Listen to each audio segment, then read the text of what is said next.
Pensemos un poco en las personas más acaudaladas del planeta. Porque, digo, al visualizar el éxito financiero extremo, la mente casi en automático proyecta una película súper específica. La clásica fantasía. Exacto.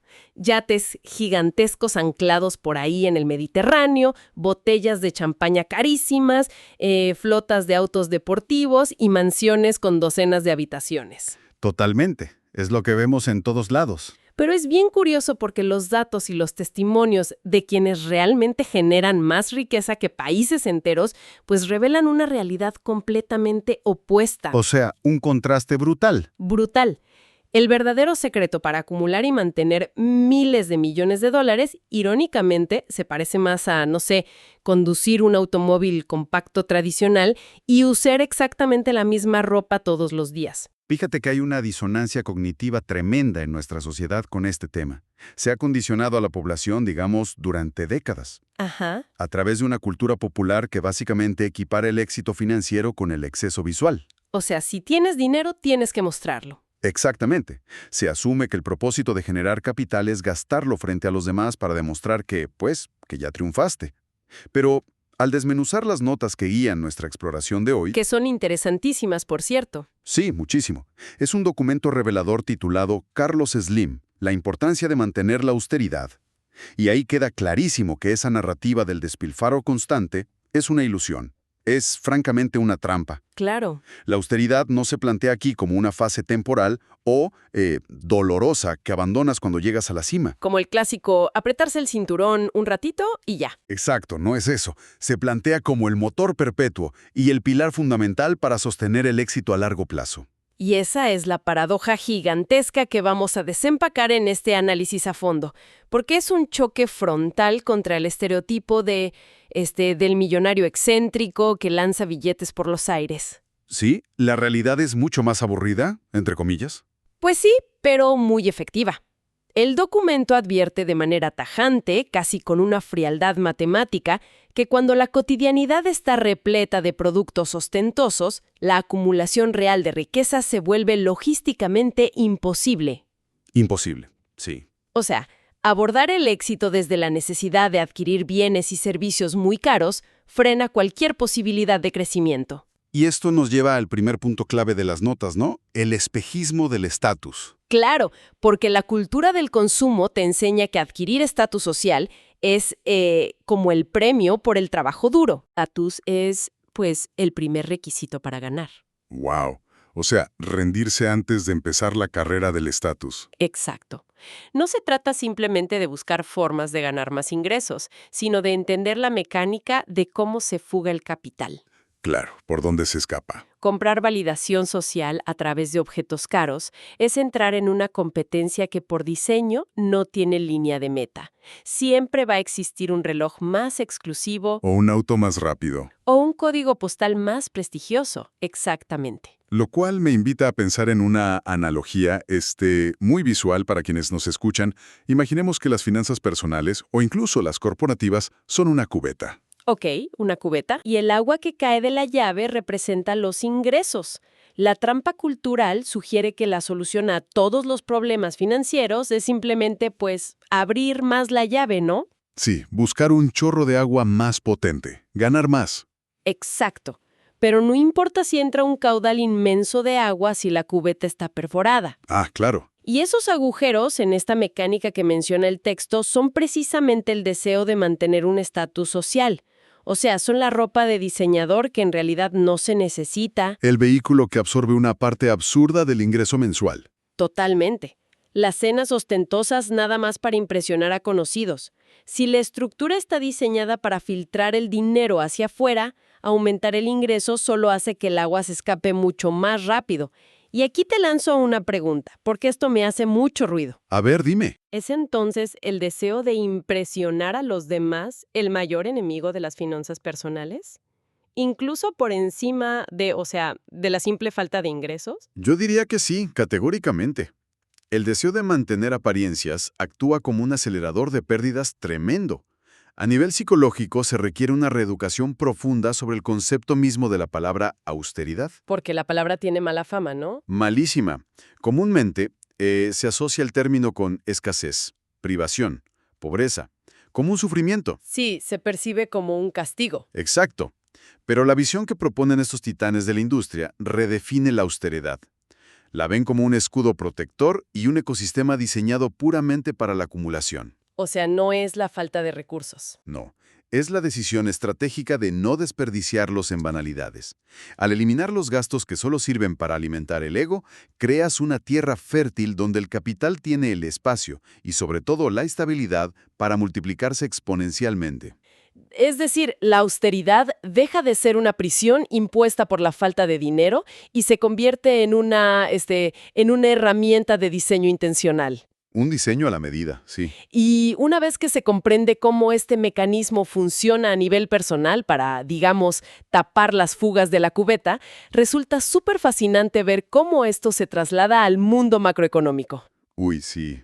A las grandes ligas. Exacto. A cómo se aplica esta mentalidad en las mesas de decisiones de los grandes conglomerados. Y aquí es donde nuestro análisis de hoy pone bajo el microscopio la perspectiva de Carlos Slim. Uno de los empresarios más prominentes del mundo, sin duda. Y su doctrina sobre cuándo y cómo debe aplicarse esta disciplina que, fíjate, me pareció muy peculiar. Es que la perspectiva de Slim rompe con la intuición empresarial básica, especialmente por el momento preciso en el que exige implementar esta filosofía. Ajá. Su doctrina establece que la austeridad debe mantenerse con un rigor casi absoluto, precisamente en los tiempos de vacas gordas. Que es cuando menos quiere ser austero. Exactamente.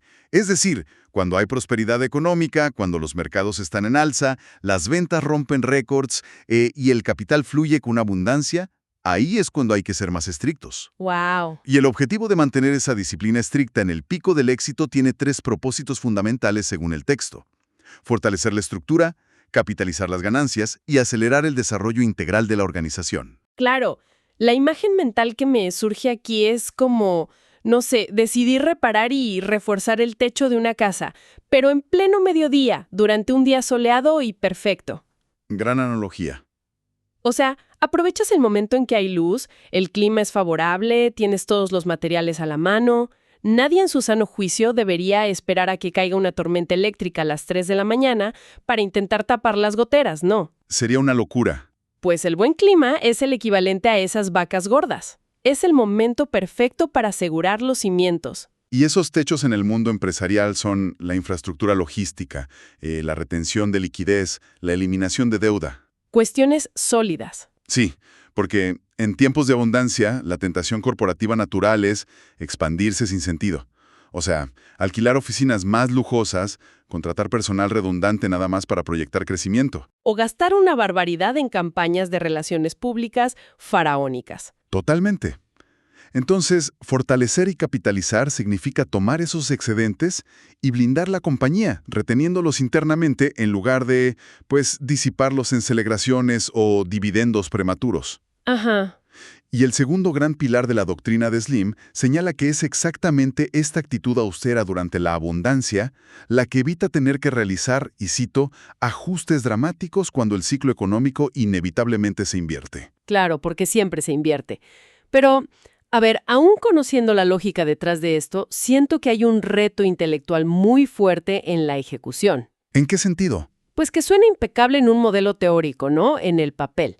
Pero llevarlo a la práctica resulta completamente contraintuitivo frente a la naturaleza humana. Sí, choca con nuestros instintos. Pensemos en la fricción que esto genera dentro de un equipo de trabajo. O sea, ¿cómo le explicas a un grupo de personas que, digamos, acaban de lograr el trimestre más rentable en la historia de la compañía que no va a haber remodelaciones lujosas en las oficinas ni fiestas desmedidas? Es dificilísimo. Es que existe un instinto primario que dicta que si se logra cazar una presa grande, pues es el momento de organizar un festín espectacular y agotar los recursos hoy sin pensar en el invierno. Tienes toda la razón. Y esa fricción es muy real.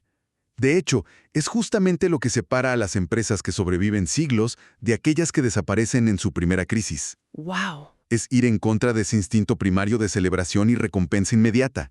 La austeridad, aplicada en momentos de bonanza, opera como el mecanismo de defensa estratégico más sofisticado a largo plazo. Y requiere muchísima madurez. Exige una madurez emocional tremenda, tanto de los líderes como de la organización entera. O sea, requiere comprender que la economía mundial es cíclica. La prosperidad nunca es permanente. Y las recesiones son una garantía matemática. O sea que si una empresa gasta toda su liquidez, asumiendo que las vacas gordas van a pastar para siempre en su jardín, pues la caída va a ser devastadora. Exactamente. Porque cuando la marea baja, quedan expuestas todas las ineficiencias. Y ahí es cuando llegan esos ajustes dramáticos mencionados en el análisis. Que me imagino que son terribles. Un ajuste dramático no es otra cosa que despidos masivos improvisados, recortes de pánico en áreas clave de desarrollo, la venta desesperada de activos a precios de remate. Claro. La austeridad implementada en la abundancia es en realidad el acto de comprar por adelantado paz mental. Es estabilidad operativa y la garantía de que nadie perderá su empleo cuando el mercado colapse. Es una póliza de seguro, digamos, pagada con la disciplina del presente. Es un cambio de paradigma súper profundo. Evitar el despilfarro no es un acto de tacañería corporativa, sino un acto de responsabilidad hacia el futuro. Totalmente de acuerdo. Ahora bien, hasta este punto, el impacto de la austeridad parece limitarse a, no sé, hojas de balance, estrategias corporativas, resistencia financiera, pero las notas que desmenuzamos hoy dan un giro hacia un territorio que para mí es aún más revelador. Sí, la parte personal. Muestran que esta filosofía se extiende mucho más allá del dinero y de las salas de juntas. Logra infiltrarse en la vida íntima, en la rutina diaria y en los hábitos más minúsculos de otros gigantes históricos de la industria. Porque revela que la austeridad, en las mentes más brillantes, es un estilo de vida integral, no es un mero truco contable. El texto presenta ejemplos que a simple vista podrían confundirse con excentricidades o rarezas de multimillonarios. O tacañería extrema. Ándale, o tacañería extrema. Pero al analizarlos a fondo, destapan un sistema de optimización personal implacable. Es que los ejemplos documentados son impactantes para quienes nos escuchan y tal vez no los conocen. Primero se menciona a Warren Buffett, un nombre que es sinónimo absoluto de éxito en el mundo de las inversiones y cuya riqueza, insisto, supera el PIB de varias naciones. Es inimaginable. Y el dato es que sigue viviendo en la misma casa que compró en el año 1958. O sea, ha ignorado sistemáticamente esa carrera armamentista inmobiliaria en la que suelen caer quienes adquieren nuevo poder adquisitivo. Sí, en cuanto les cae un bono ya están buscando otra casa. Exacto. Pero para Buffett no hay mansiones en cada continente, simplemente el mismo hogar desde hace más de 60 años. Es un rechazo frontal a la idea de que el éxito debe ir acompañado de una actualización constante de los bienes materiales. Luego el documento aborda el caso de Mark Zuckerberg, Ese también es buenísimo. quien dirige una de las plataformas tecnológicas de mayor alcance en la historia humana. En lugar de trasladarse en una flota rotativa de vehículos deportivos de lujo o en camionetas blindadas estratosféricas, se reporta que suele utilizar un modesto Honda Fit, Un Honda Fit. un automóvil que pasaría completamente desapercibido en el semáforo de cualquier ciudad del mundo. ¡Wow! Y luego está el ejemplo que probablemente ha tenido mayor impacto visual en la cultura popular, que es el de Steve Jobs. Claro, el uniforme. El análisis resalta su famosa decisión de usar exactamente la misma combinación de ropa todos los días de su vida laboral.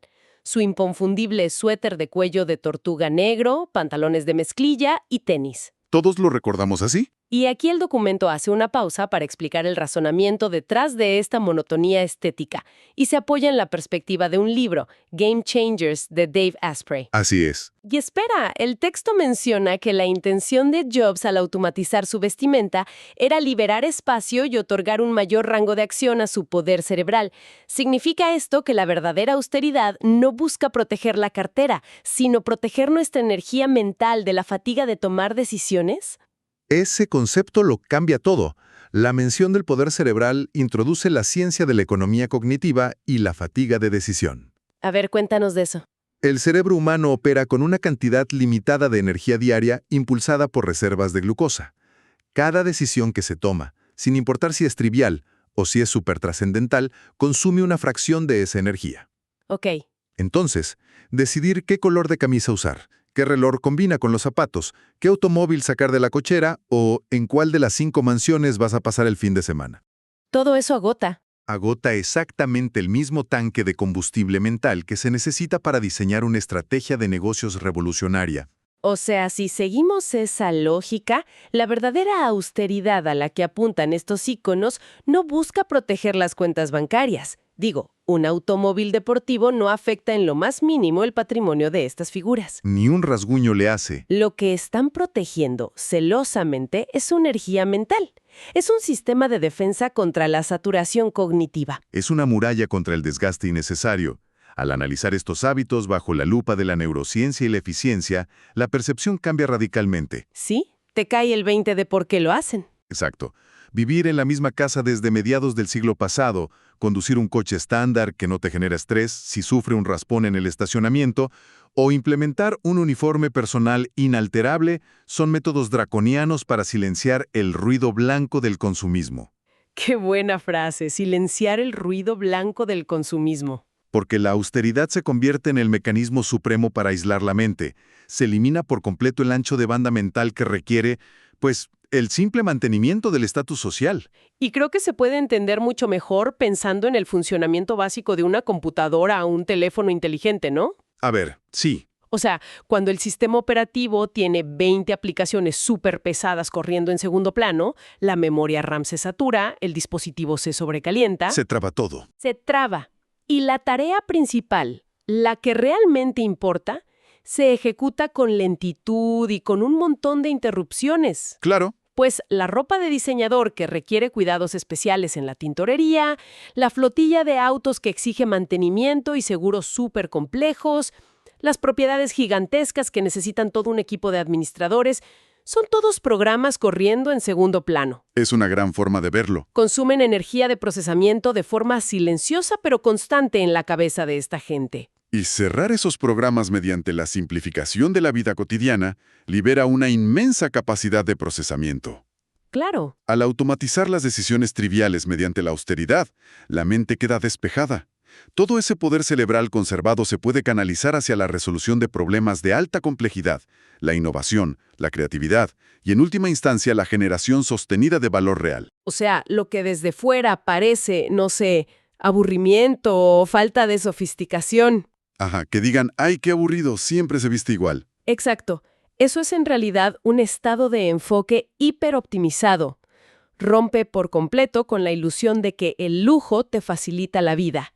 En muchos casos, la complica y la fragmenta. Definitivamente. Y bueno, para ir hilando y sintetizando un poco los hallazgos de este análisis a fondo, es necesario encontrar el núcleo de toda esta filosofía, ¿no? Sí, llegar al centro. Al observar el comportamiento desde Carlos Slim hasta Steve Jobs, queda claro que el factor unificador no tiene absolutamente ninguna relación con la avaricia o con la tacañería.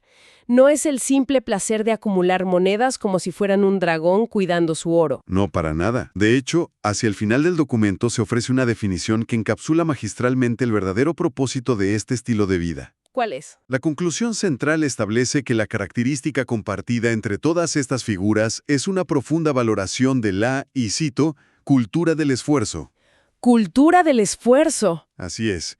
Es la comprensión integral de que el tiempo, la energía y el capital deben dirigirse de manera exclusiva hacia la creación, la construcción y el fortalecimiento. Jamás hacia la exhibición estéril. Exactamente. Se describe como un rechazo consciente y sistemático a lo que el texto denomina el alejamiento de las mieles de la ostentación. ¡Ay, las mieles de la ostentación! Fíjate que esa frase me encanta porque describe con tremenda precisión lo dulce y lo seductora que resulta esa fantasía inicial del éxito. Sí, es muy pegajosa. Es el espejismo del reconocimiento social basado en el lujo, que atrapa a la gran mayoría antes de siquiera empezar a construir algo verdaderamente sólido. Y es que es muy fácil caer ahí. Demasiado fácil. Sin embargo, el análisis cierra con un mantra, una máxima vital que, siento, destila toda esta exploración en una sola idea contundente. Es como una brújula filosófica. A ver. La frase es, se trata de ser, no de aparentar. Esa distinción entre el ser y el aparentar es abismal, porque aparentar es una empresa extraordinariamente costosa. Carísima. Mantener una fachada de abundancia drena los recursos económicos y vacía las reservas de energía psicológica que acabamos de mencionar. Es un trabajo a tiempo completo que no produce absolutamente ningún valor real. ¿Solo estrés? Exacto, puro estrés. Por el contrario, enfocarse en ser implica dirigir todo ese combustible hacia el interior, hacia la solidez estructural, el talento, la innovación y la estabilidad. Claro. Al abrazar la austeridad como una ventaja táctica, te aseguras de que los cimientos de cualquier proyecto o de tu vida misma sean impenetrables, y así garantizas la supervivencia sin importar las fluctuaciones externas del mercado o la economía. Es una lección sobre la eficiencia en su estado más puro, francamente. Y es aplicable tanto en la construcción de un imperio corporativo enorme como en la gestión de nuestra rutina diaria. Sí, escala perfectamente. Y creo que esto abre la puerta a una reflexión final ineludible, una idea para que quienes nos escuchan la analicen profundamente en su propia vida cotidiana. Me parece perfecto. Porque, a ver, durante todo este recorrido, la conversación ha girado en torno a figuras titánicas y negocios de escala global. Pero la fricción psicológica detrás de la ostentación es una experiencia humana universal. A todos nos pasa. A todos, si en verdadero lujo y el secreto máximo de las personas que han alcanzado la cúspide absoluta del éxito financiero radica, irónicamente, en la simplicidad, en la repetición y en la claridad mental, cabe preguntarse sobre el costo invisible que pagamos a diario en nuestra sociedad moderna. Un costo altísimo. Sí. ¿Qué porcentaje del agotamiento, del estrés financiero y de la ansiedad que experimentamos cotidianamente no es producto del esfuerzo por alcanzar nuestras metas reales, sino simplemente la factura que nos cobre el agotador e interminable trabajo de mantener un estatus? Mantener una imagen o una apariencia que, a fin de cuentas, Que al final del día resulta completamente irrelevante para el verdadero éxito. Ahí se las dejamos.